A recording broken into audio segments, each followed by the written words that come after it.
Sandra asked a lot of really great questions, Sure.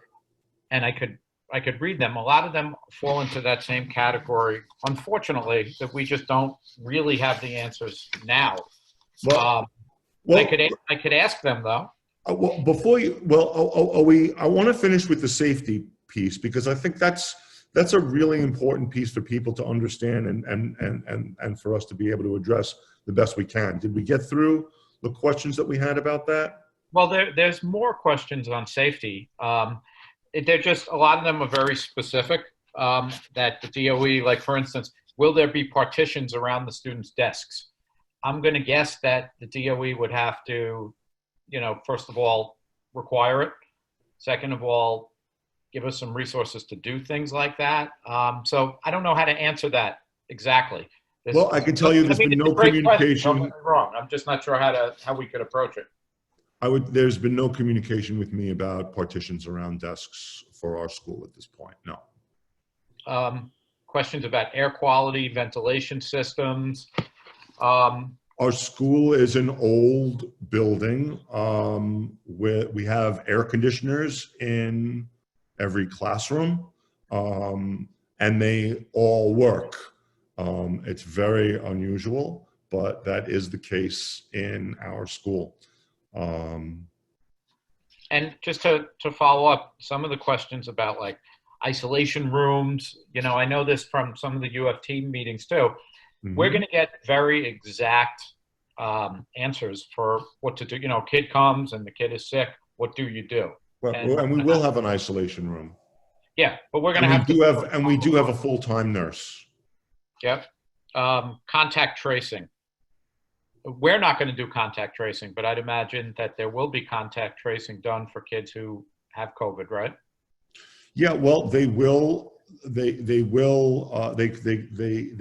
called close and proximate contact. That's what the state calls it. So for folks who have had close and proximate contact with anyone who is sick, yes.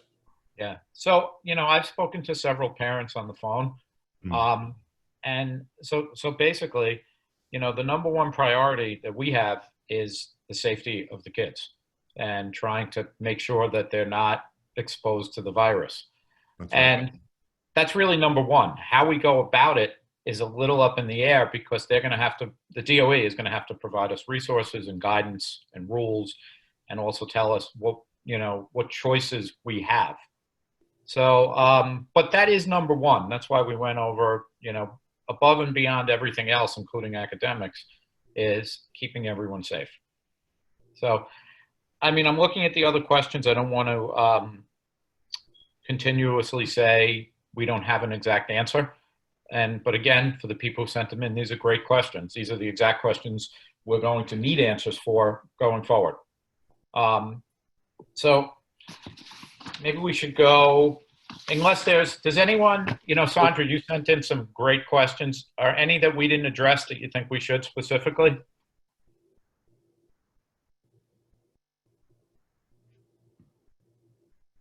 Okay. Or anybody? No, Winnie would have to, I think, unmute Miss Song. Oh, okay. She's unmuted. And it looks like Miss Henshaw as well. Yeah. Hello.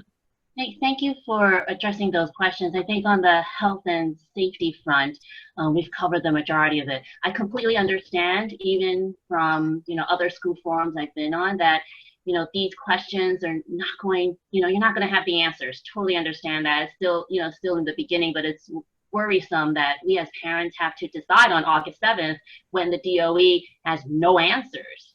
How are we going to, I think, I know we're going to touch on the remote learning. You've already, provided what already, which is don't know what remote learning is. Who's going to be teaching my kids if I select remote learning? Don't know who. So that's a huge worry, and not your fault, but I think if we keep pressing to push this up to the DOE, maybe they see the magnitude of this particular question on a decision that's looming in 3 weeks time.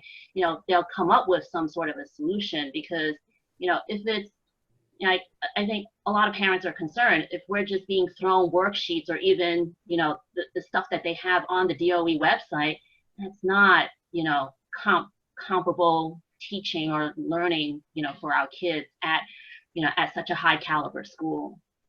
Yeah. So thank you. So you bring up some really good points, Mrs. Song, and perhaps this is an important time to sort of frame the situation where we're at, because, it's easy to say, well, we don't have an answer for that. We don't have an answer for that. But I want to explore these issues a little bit more deeply and explain them a little bit more, because I think our community deserves it.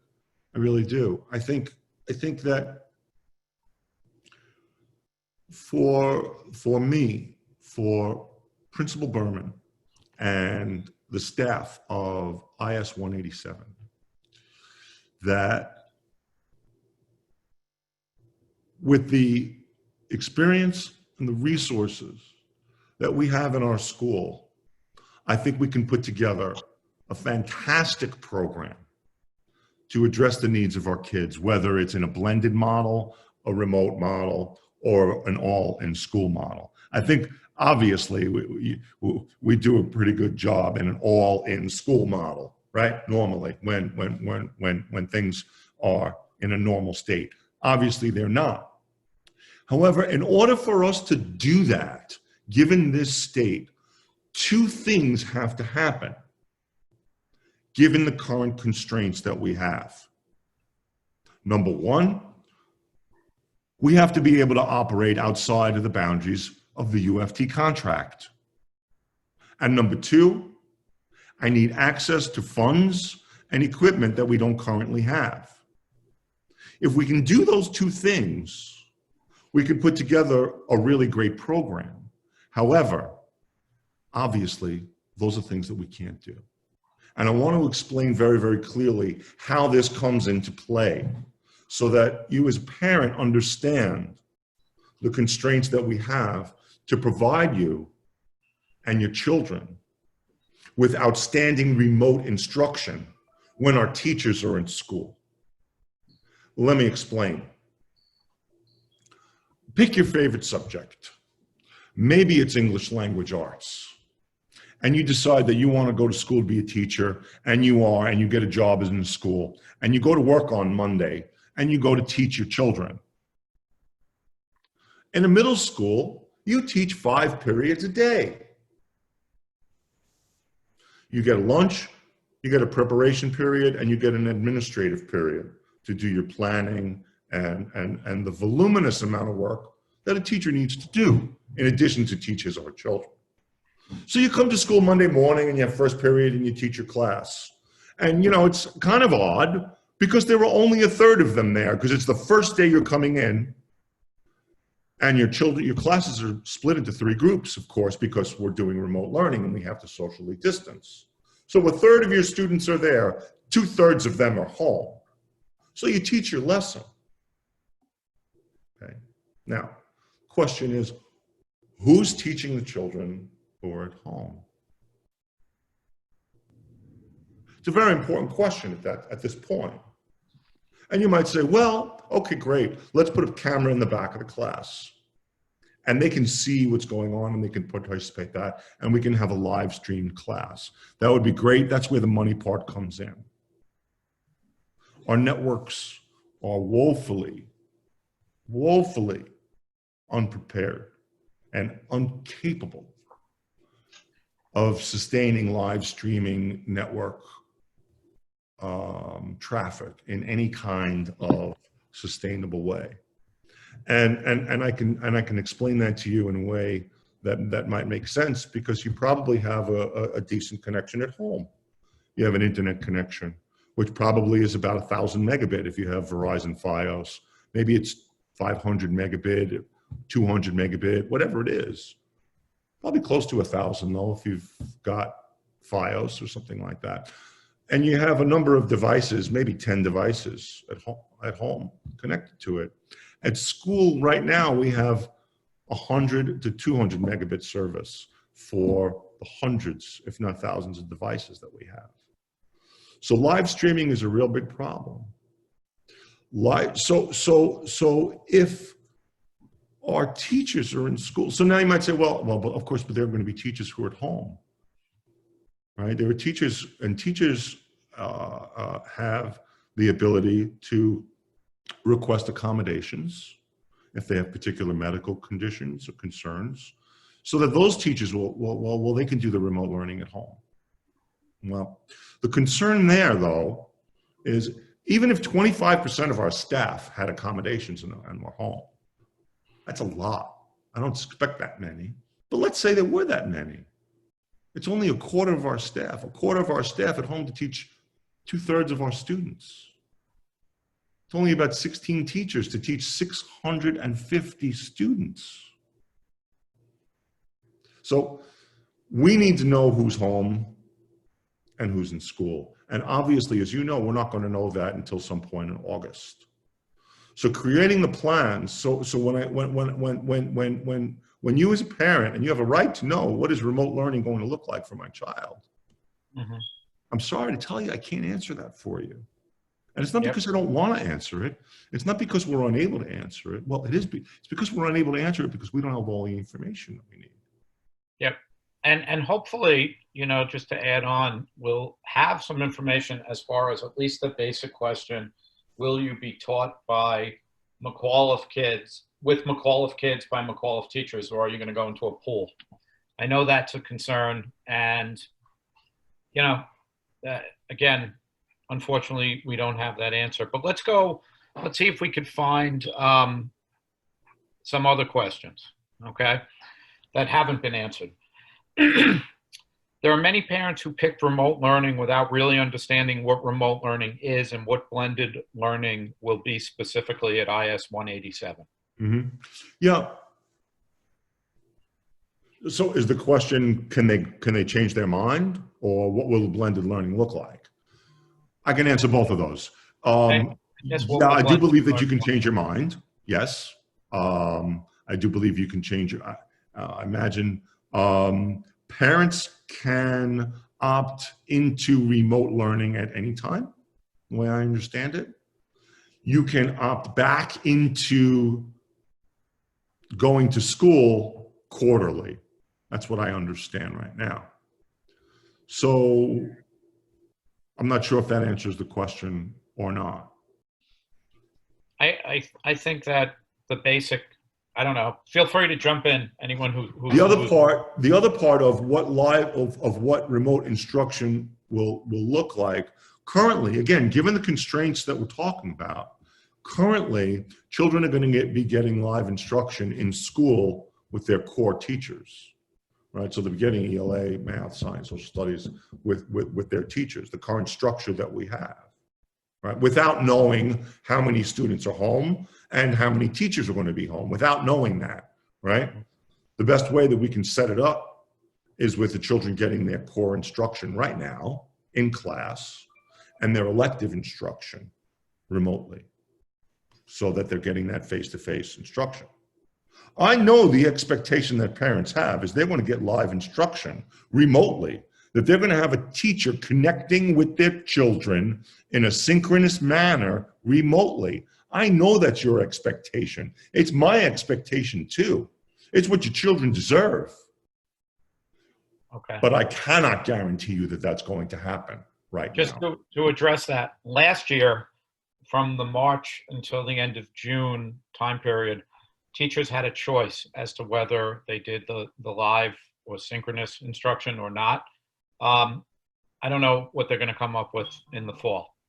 So, and as far as Mr. Berman made a good point with the bandwidth, it's going to be pretty hard to be sort of live streaming the classes with our technological limitations.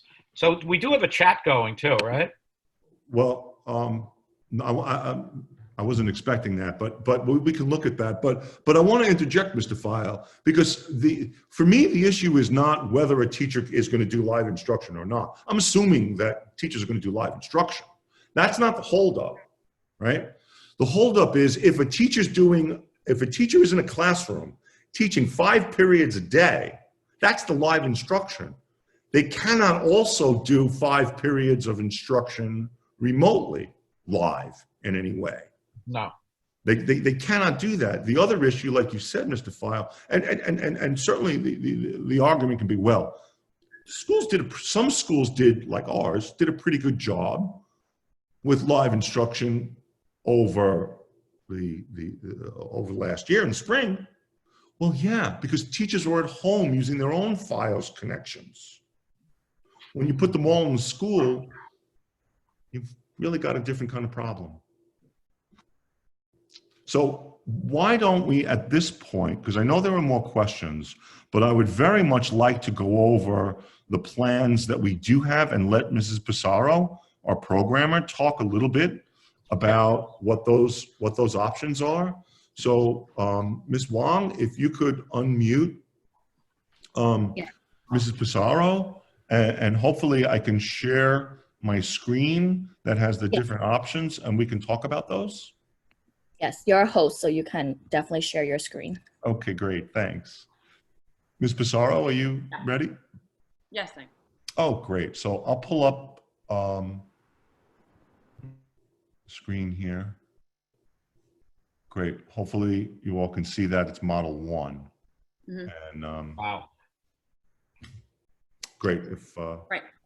Yeah. So model 1 is assuming that I would say for smaller schools that could operate at 50% capacity. And our school really isn't in this category because 50% would go over the room capacity for social distancing. So we have to rule this out because we have to plan on functioning at 100%. And if we see that a vast majority of our students choose remote only, we can adjust the model to have as much in-school instruction as possible. But for right now, when we don't have those numbers, we can't choose model 1 because of the 50% option.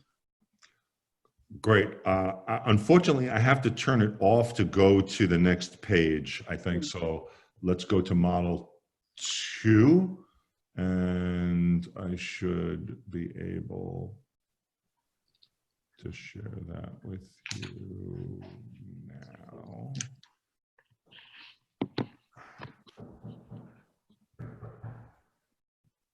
Yes, model 2. Right, so model 2 is functioning at a third, which is where our school falls. If 100% of our students are in school, we can fit them in the classrooms with social distancing functioning at a third of the capacity. So this model provides some very, very little consistency, but some. Because if your child is in cohort A, you know they are always in school on Wednesday. The other day, week 1, in that week, in the 3-week rotation, week 1, they'll be in school Monday, 2, not at all, and week 3 on Tuesday. So there's 1 day of consistency in this model, which is probably the benefit of choosing it. Sorry, No. I wasn't able to skip it. I missed it. Sorry. No, that's really, so this is the functioning at a third, but very little, but some consistency where you know that your child will be going to school 1 consistent day a week and the other 1 rotates. Mm-hmm. And I don't know if it was said, but if you opt into remote learning, it might have already been said, you have each quarter you can opt out and go back to the school. Is that right? That's correct. Okay. They didn't say a date, they just said quarterly. Okay. And at any moment you can opt into remote only.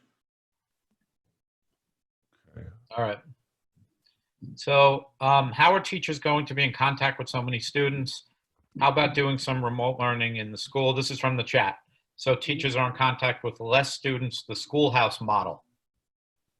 How would that be preferable to just doing remote learning? Like, why bring them to school and then do remote learning? Am I misunderstanding that? Does anyone have anything more on that one?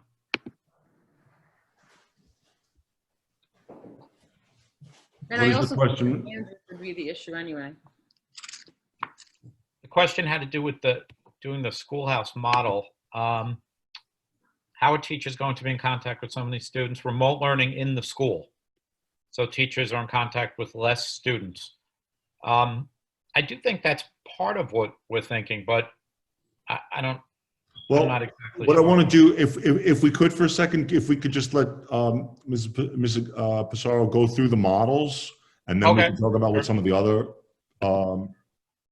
issues could be. Okay. Okay. Sorry about So- that. That's all right. So really, our last option is Model 3, which would be a rotation of the same 3 groups, but they would go to school for the most likely 3B, 2 consistent days and then 4 consistent days off. So there's more consistency in that that rotation, but there's not one set day that your child will be in school. But at least you would know, okay, my child is going to school these 2 days, they're off, or I should say remote, the next 4, then 2 in, then 4 remote. So that would be the consistency in Model 3. Okay. There are 2 other models, but they both, let's see if I can show them to you without, I'm just going to stop the share. It's not working properly, but there are 2 other models, which I'll show you. There's Model 4. Both of these other models are reserved currently for District 75 schools. So basically, the other 2 models are similar to Model 3, but instead of working on a daily basis, it's on a weekly basis. So the kids in Group A come to school for a week, and then the kids in school, and then they're off for a week. Kids in school B come to school for a week, and then they're home for a week. In our case, kids in Group A would come to school for a week and then be home for 2 weeks. And that doesn't sound like a real good plan, and it's not presently an option for middle schools anyway. That's option 4. Option 5, it worked this time. Option 5 here is also for District 75 schools. And they call it rotating Mondays. That may be the Schoolhouse Model. I'm not sure if that's what you were talking about. Does that look right, Ms. Pizarro? Yeah, but those are not, obviously, those are not options for us, so No, we they're not. didn't talk about them. Yeah, Right. It's really between 2 and 3, as of right now, functioning at 100%. Okay. Mr. Berman, can I jump in for a second? Please, Ms. Siddiqui, yes. I just want to say that along with Ms. Pizarro and another team of staff members, we've really have gone through every single model to kind of say whether or not what works best for families, for students, for teachers, for the school building. And unfortunately, we have so many unanswered questions to really solidify which model we're using at this point, because we don't really have the final answers about who will be responsible for remote learning and what that will look like. So I just wanted families to be confident to know that we have been working and really dissecting every single model to kind of talk about the pros and the cons of each one to work best for everyone. And unfortunately, because of the lack of information, we really cannot say which one we're using at this moment. But for the parents that might, I'm looking in the chat, for someone who may know stuff about different models, feel free to email it over to us, give us a call, explain it to us. We don't know everything. Work as a community and try to, maybe it's a great idea we didn't think of and we could use it or implement it or put it into other things we're doing. I think what Ms. Siddiqui said is they've been turning over a lot of rocks and looking at a lot of things, and Stephanie is very, very, very good at that stuff. But if there's other ideas, like I don't know much about the Schoolhouse Model. If you want to send us information on it, we'd be happy to look at it and see if it'll work. So we also had some other questions. And did you guys think you went through this enough, or? Yeah, I'm sorry, go ahead. Does anybody on the leadership team have any questions or anything like that about the models or about well, about anything we've talked about so far. Well, also, again, someone asked, does the school have the option to propose going 100% remote if the vast majority of parents prefer live remote instruction? I don't know if we have that option, but I think if 80% of the school is keeping their kids home, that may make the whole idea of coming to school not workable. So I don't know. Do you know the answer to that, Mr. Berman, or is that still up in the air? I do not know the answer to that. I do know that our goal ultimately, and I think that's a really important thing to understand. I think we all want the same thing. We all want our kids back in school learning. We all want that. But at the same time, I think we know that there are constraints that we want to make sure that our kids are safe. And so working together as a community, I think we need to do all of those things together that will get us ultimately to that point. Now, I think because the school, I'll stop that sharing, but because the school is part of a district, and our district is part of a larger city, and for general purposes, New York City is treated as one district. I think things will generally be done across the city with all schools. For example, I would love to be able to have our ACES students, those are our intellectually disabled students, come to school every day and set it up for, even if school's closed and they decide that so many parents and logistically we can't keep schools open, except for those students. I would love to be able to do that. But I don't think that having some teachers working in a school and some teachers at home is going to work either, because it's too big of a system like that.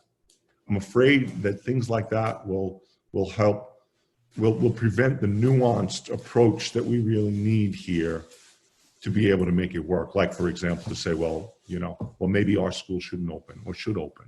Maybe we have enough people who feel that, they should come to school and it should be open.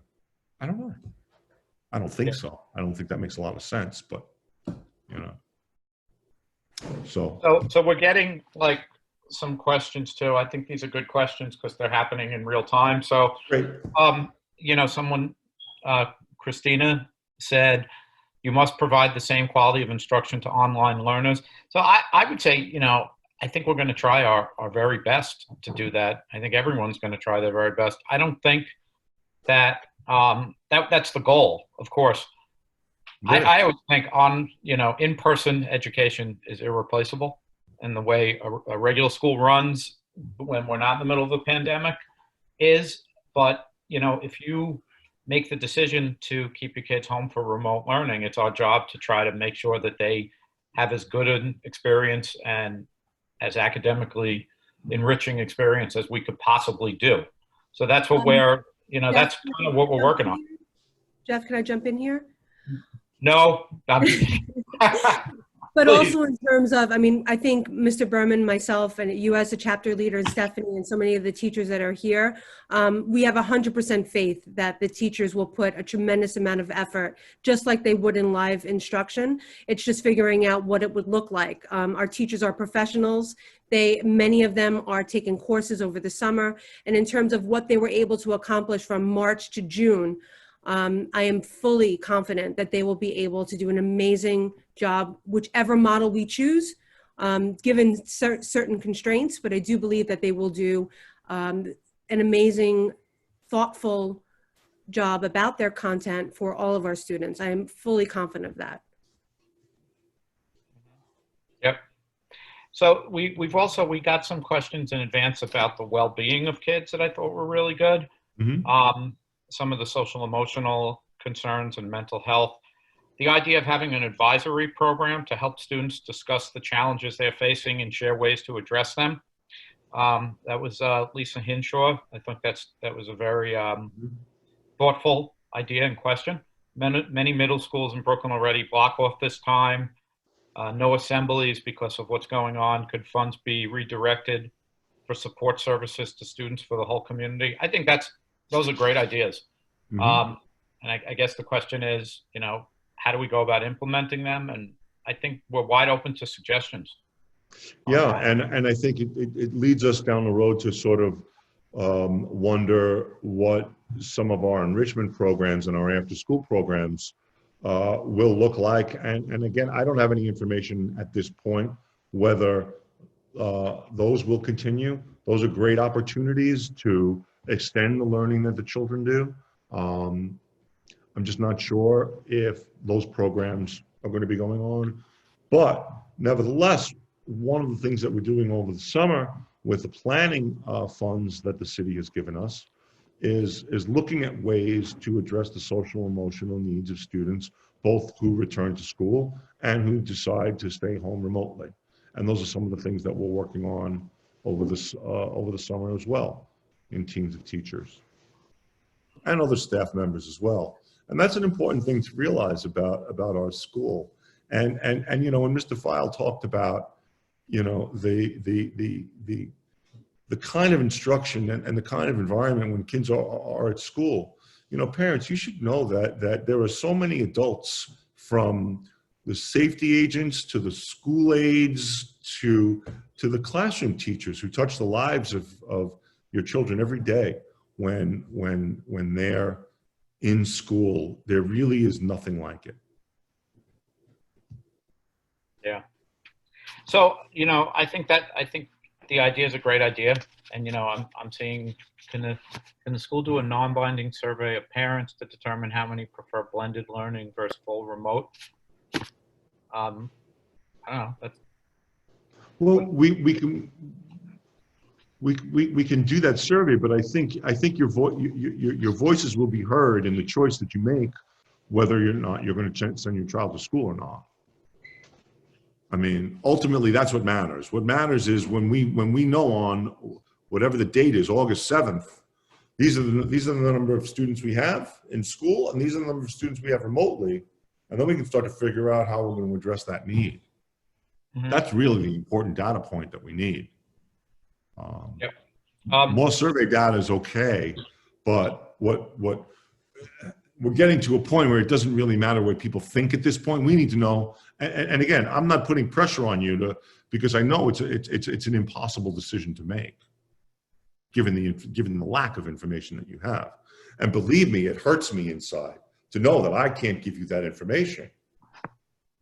I mean, I'm supposed to be able to give you the information as the principal of a school, but I haven't been given the information to give it to you, and that does hurt me. Mm-hmm. What does the social emotional component of the learning look like? That was one of the emails we got. That's a great question. Mina, did you want to touch on that? I know that's something we've been talking about. Are you muted? Are you back? Yeah, no, I think I'm back. Okay. We have been looking at different SEL models in terms of what it would look like.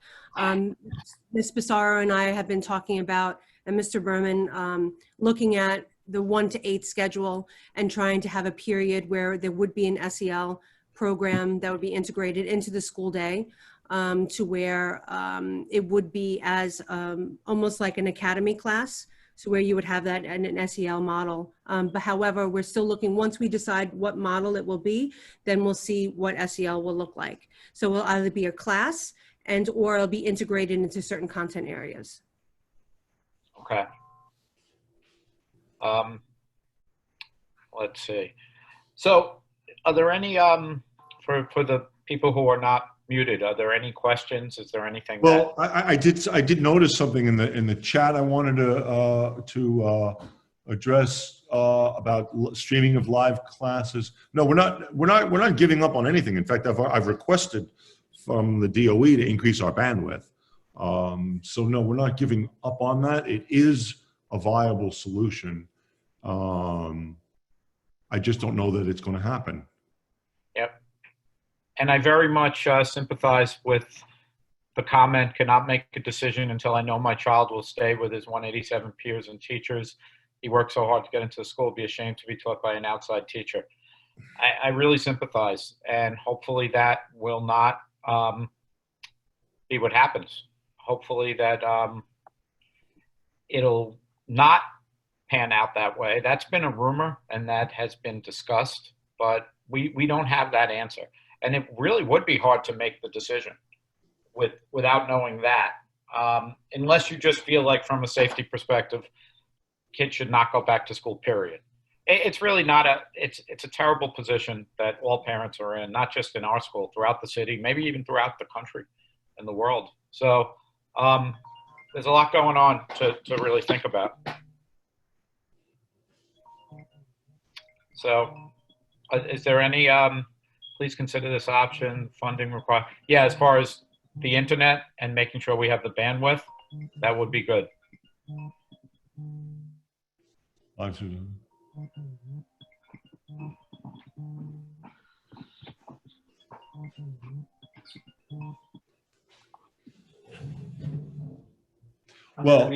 no, that's a good question about siblings. The DOE is not, I don't think, is going to try and accommodate that. We will try and accommodate you as best as we can. Understand, though, that we have children who come from probably 40 different schools. And so to try and organize and coordinate the schedules of 40 different schools with children coming with siblings and so forth, that may not be possible. But we will do the best we can. We do want you to have the same schedule. Again, you saw the variability, though, in the schedules, whether it's Model 2 or Model 3, or even Model 1 with some of the schools who can have 2 groups.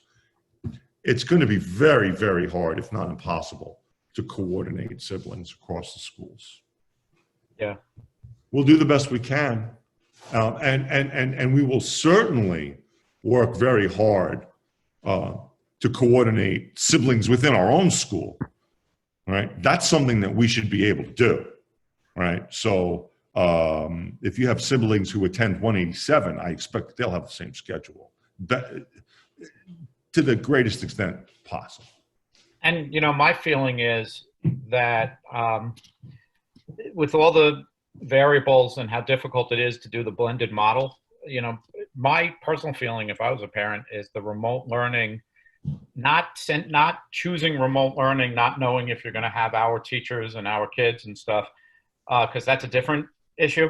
But I think remote learning for all and trying to do it right as best we can, as opposed to trying to do everything, is probably the more logical option. And I think it's still on the table. So that's sort of, you know, we want to communicate with you guys and as best we can, but I think that it's very hard to know what they're going to do. And I think we're going to know in the next few weeks, but that is also something being discussed. I know Mrs. Johnson mentioned that there are some other models in the chat. Please, if Mrs. Johnson, if you have any details, please send that to us. She mentioned some innovative models. I'd love to know what they are and how we could make one of them work for us. For sure. The other thing that may help somewhat, I don't know, I think Mrs. Pizarro actually brought this up, and I think it was a good idea. Once we have a little more clarity, we'll take some pictures of the classrooms so you can get a sense of what the classrooms are going to look like, where you're going to be sending your kids. It does look like most of the furniture is going to stay in the classroom, and we'll just have the kids spread out in the seat. Sure, and we'll just have the kids in the seats.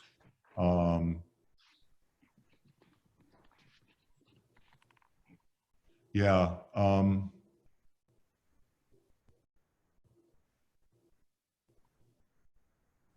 Something about require kids to turn on the camera. I think the only issue with that was a lot of students didn't have working cameras, or they eventually did not work at some point during remote learning. We have asked, especially during homeroom, to have students, take attendance with the camera on. But again, with the issues of iPads or not working webcams, we weren't, not every student was able to stay or keep up with the camera option.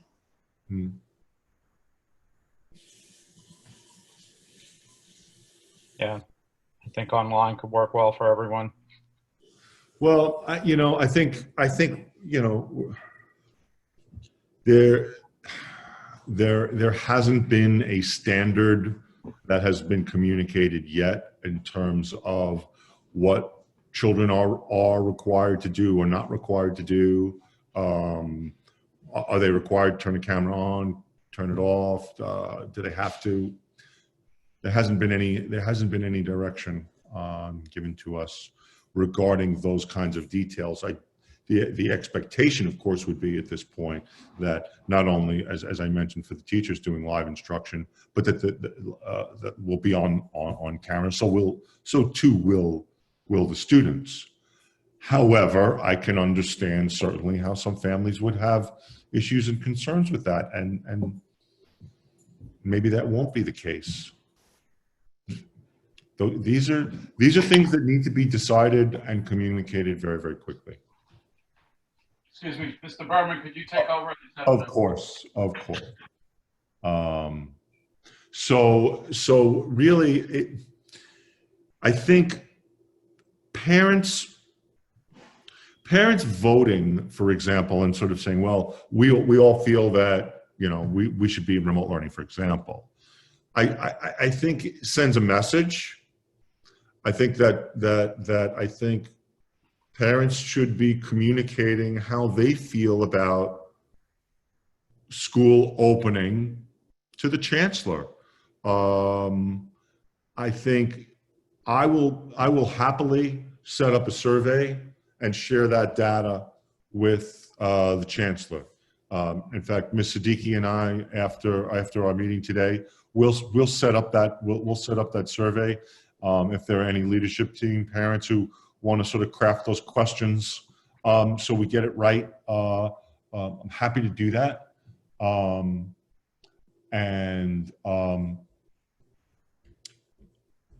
So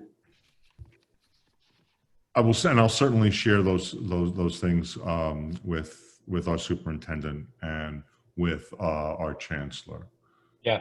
And by the way, I agree with what a lot of the parents are saying. Let's do something well. And if that's remote learning, that's a good idea, as opposed to trying to do something that's very difficult to do and putting the parents that want to keep their kids safe and are being very cautious in a really bad position. So Right. we'll get that information out there. And, we're just, as Mr. Berman said many times, and I've gotten from my union meetings too, it's a very big system. And some of it's going to come from the chancellor. And then, what some of the parents had said in the chat, what if, a high percentage of parents don't send their kids to school? Can the school run? I don't know. Like, what happens to a school if 90% of the parents decide to keep the kids home? I don't know. No. Have an answer.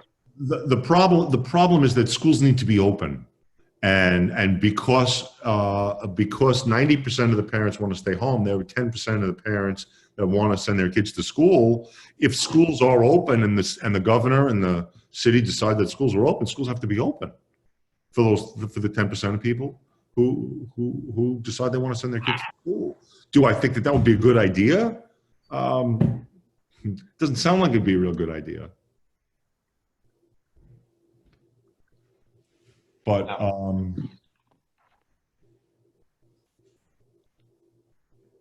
let's see.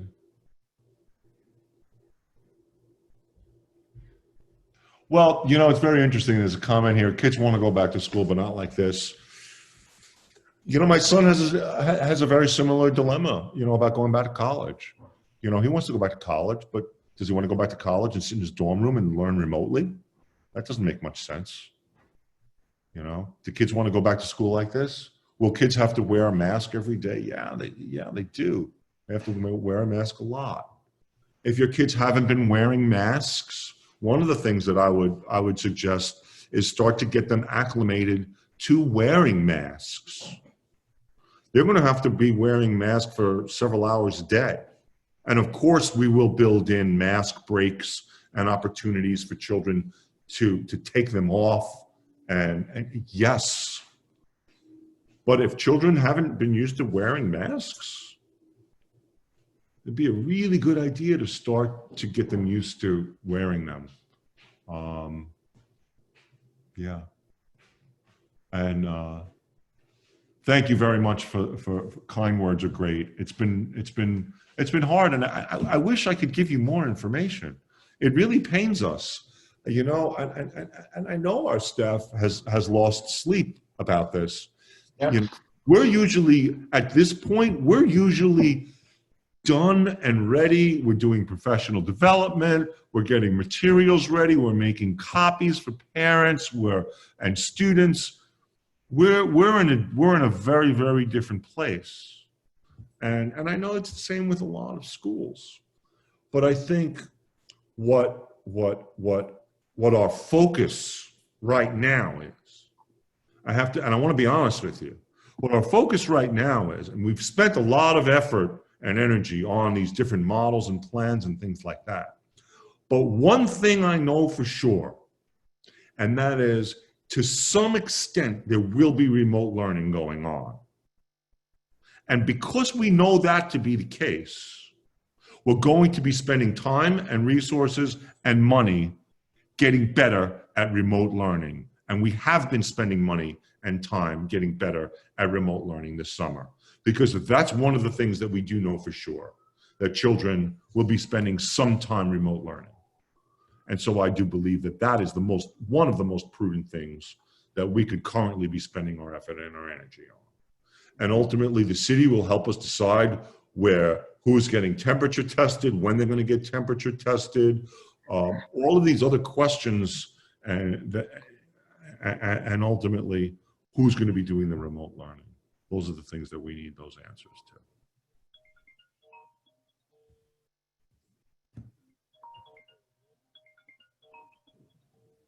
Did someone ask if it's going to be on YouTube? I don't know. Did we record this? Yes, we are recording it. Sure, we can put it up. When students return for statewide tests, students will return. All students will return when they open all schools. If we have a blended model of instruction, it's a good question. I don't know what's going to happen with statewide tests.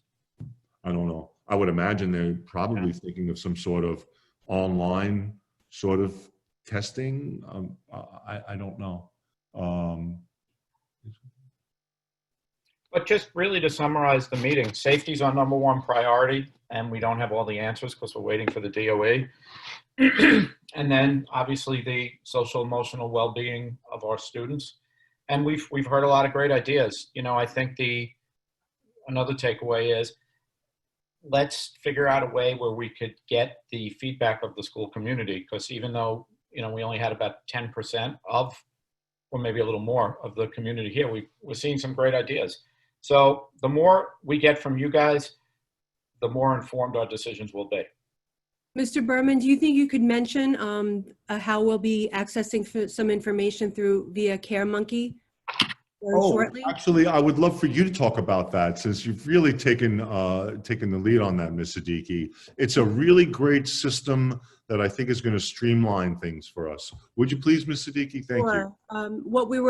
What we've been kind of grappling about is how to get as much information from families prior to opening that we usually get the first week of school.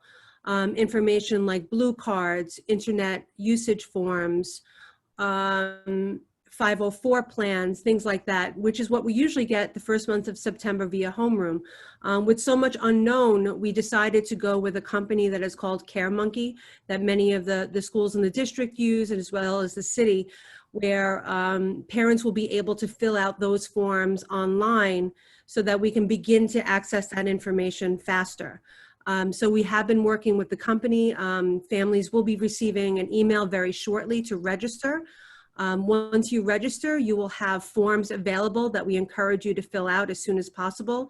Some of those forms will be blue cards, internet usage policy, which we have to make sure students sign so that they're able to go online for remote learning, 504 plans, anything that we usually give out in September during homeroom are the forms that we will be distributing via CareMonkey. I have a final meeting today, so you should be getting those emails very shortly. And once you do, please register and begin to fill out those forms, because that information we definitely do need prior to going back to school, either in person or remote. Thanks, Ms. Siddiqui, and I think it's really going to streamline things for everyone. It'll help us do things that we would be unable to do remotely. Yeah, So. and we do want to know what other schools are doing for people who have, whether you're dealing with a school where you work, or a sibling goes, or a neighbor goes, and you have a good idea. Tell us what it is, and we'll see if we could use it. Some of the greatest things we've ever done have come from other schools.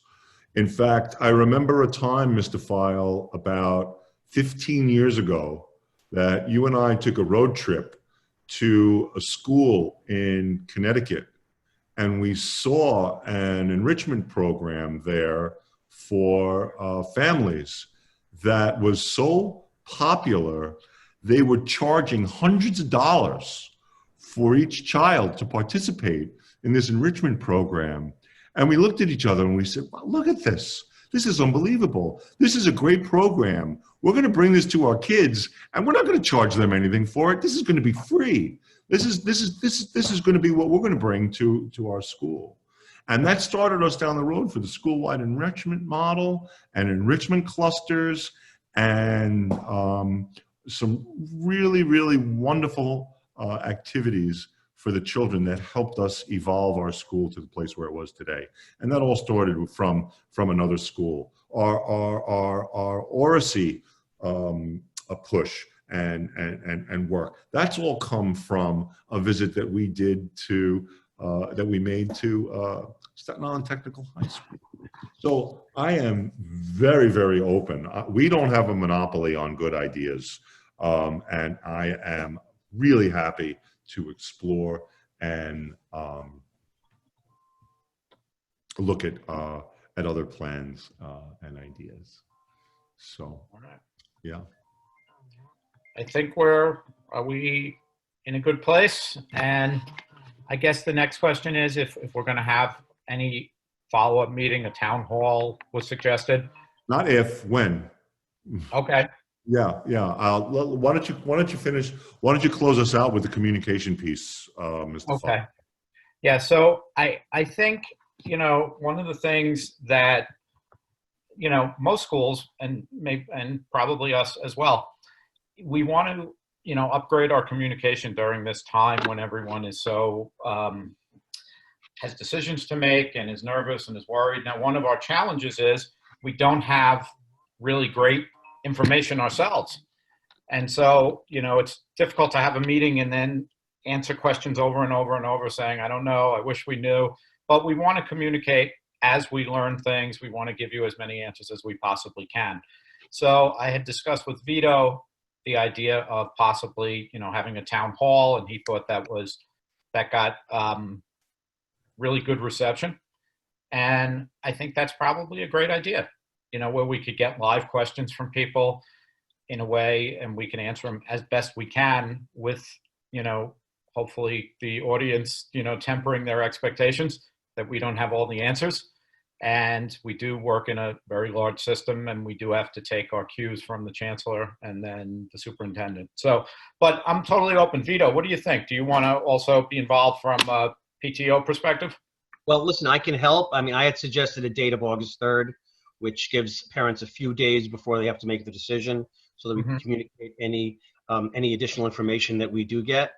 The PTO is going to have some kind of a meeting in August, either August 11th or 18th. I'd like to do after the town hall, before school starts, to see what we could do from the PTO's perspective. If I could just briefly speak about the PTO, our role is to support the school any way we can. I try to run the PTO the same way I run my household, or if I had a business. And the current environment where we're not going to have bake sales, we may or may not have a gala in May. Our very generous families may not have the resources to be as generous this year. So we're looking at a big gap in funding, right? So I'm trying not to spend money on anything, right? Because I think we tell our kids we have needs and we have wants, right? I'm concerned, and many parents talked about an HVAC system. We don't have HVAC system in the school, right? This is not a new school. We have individual air conditioners. And if our air conditioners start to go, you know, we need to be able to replace that. And at $5-6 grand a pop, and I'm sure that the vendor is going to goose his numbers up because, you know, price gouging is not outside the realm of possibility. I want to be able to support all of our teachers and students who are stuck in a class to make sure they have the ventilation that they need. So that's my number one priority, keeping money in abeyance to take care of that if I have to. Having said that, people had a bunch of ideas about funding for a internet line.